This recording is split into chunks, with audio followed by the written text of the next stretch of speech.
खुदावन आपके साथ हो।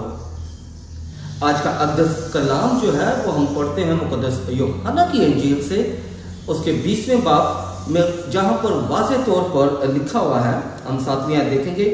और वो रुमाल जो उसके सर पर था उन कतानी कपड़ों के साथ नहीं, मगर जुदा लिपटा हुआ एक जगह पड़ा था। तब दूसरा शागिर्द भी जो कब्र पर पहले आया था अंदर गया और देखकर यकीन किया।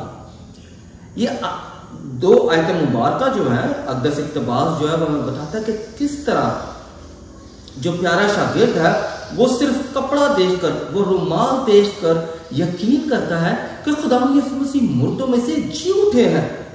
अगर हम अंजील मुक़द्दस बाब मुताबिक मुक़द्दस यूहन्ना और उसका 11वां बाब और उसकी 44वीं आयत देखें तो वहां पर वाज़े तौर पर लिखा हुआ है कि रुमाल जो है जो चेहरे पर होता था वो मौत की निशानी है।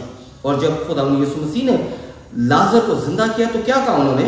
आए खुदावंद के जिंदा और बख्श कलाम में से सुनते हैं, जो मर गया था वो कफन से हाथ और पांव बंधे हुए निकल आया और उसका चेहरा रुमाल से लिपटा हुआ था। यीशु ने उससे कहा कि उसे खोल दो और जाने दो।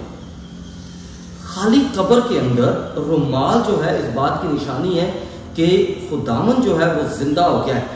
और एक तरीके के साथ जो रुमाल जो खुदावन यीशु मसीह के चेहरे पर था उसे तह करके एक जगह रखा गया था। हमें याद रखने की जरूरत है कि खुदावन यीशु मसीह जो है वो इटिनरेंट, इंग्लिश में हम कहते हैं इटिनरेंट प्रीचर, तो यानी वो एक जगह से दूसरी जगह मनादी के लिए जाते थे। जाहिर है जब एक जगह से दूसरी जगह मनादी के लिए जाते थे तो वो अपने कपड़े साथ लेके जाते थे। तो जो प्यारा शागिर्द था जो खुदावन के साथ रहता था हर वक्त, वो देखता था कि मेरा उस्ताद किस तरह कपड़े तय करता है। इसीलिए जब वो कब्र में दाखिल हुआ और उसने देखा कि ये कपड़ा तो खुदावन ने तय किया है, क्योंकि खुदावन इस तरह कपड़े तय करता है, तो उसने जल्दी से यकीन किया कि खुदावन जो है वो जिंदा हो गया है।